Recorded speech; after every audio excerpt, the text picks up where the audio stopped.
Would you ever check your partner's phone?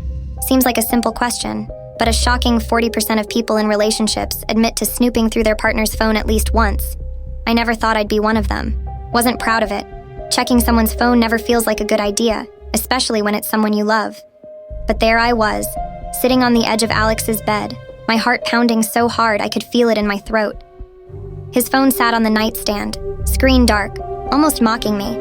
I didn't even recognize myself in that moment. It wasn't one thing, more like a collection of little moments that had stacked up, pressing on me, whispering doubt. A late-night message, the way he'd angle his phone away from me lately, the sudden need for privacy when there had been none before. I told myself I was imagining it, but the nagging feeling wouldn't go away. I'd been trying to shake it off for weeks. We were happy, or at least I thought we were.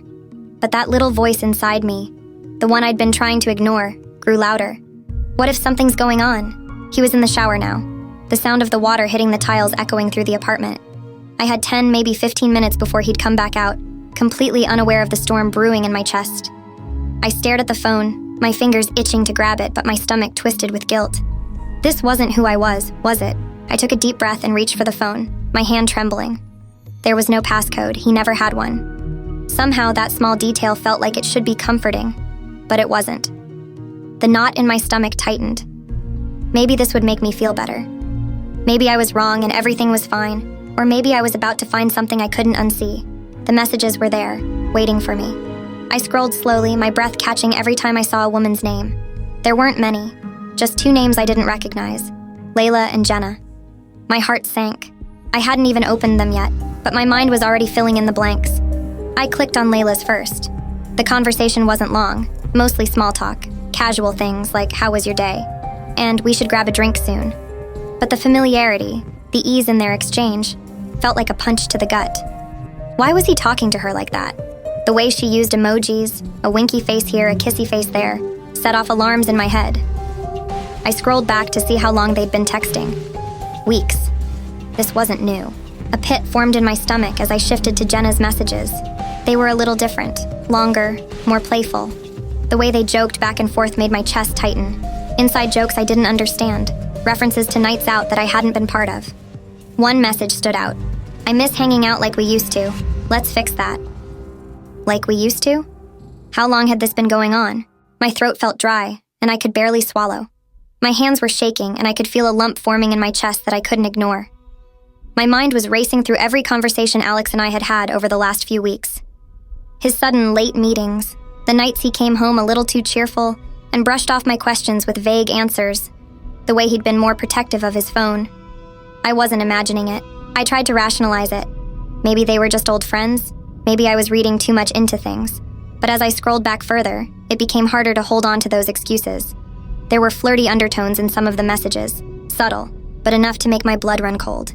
As I sat there staring at Jenna's messages, my heart pounding in my chest, I felt something shift inside me. The anger, the sadness, the disbelief, they all mixed together until I couldn't hold it in anymore. Without really thinking, I clicked on Jenna's contact and pressed call. My hands were shaking, my breath shallow, but I had to know. I had to hear her voice. The phone rang twice before she picked up. "Hi, baby, I miss you," Jenna said. I froze. The world seemed to stop. My heart shattered all over again, the sound of her calling him baby echoing in my head. "Hi, baby." I felt this wave of sadness crash over me, but right behind it was a rage I couldn't even describe. My hand gripped the phone tighter, knuckles turning white, but I couldn't speak. I wanted to scream, to yell at her, at him, at both of them. But nothing came out. I just sat there, phone pressed to my ear, silent. Seconds passed, though it felt like hours. I could hear Jenna breathing on the other end, waiting for a response, completely unaware that it wasn't Alex on the other line. I hung up. My thumb jabbed the screen so hard it hurt.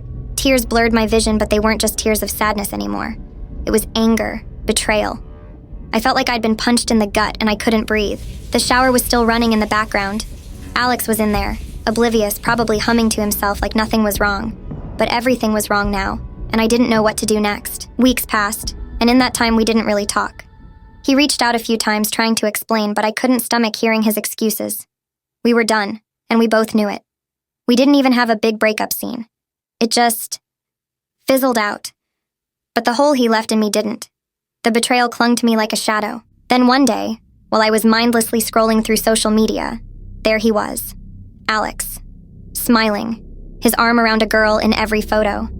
My stomach turned when I realized it was her. Jenna. The same Jenna who had answered his phone that day with a sweet, "Hi, baby."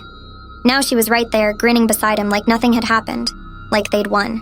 I sat there staring at the pictures, my heart pounding in my chest again. The hurt was still there, but something else flared up, something dark and vengeful.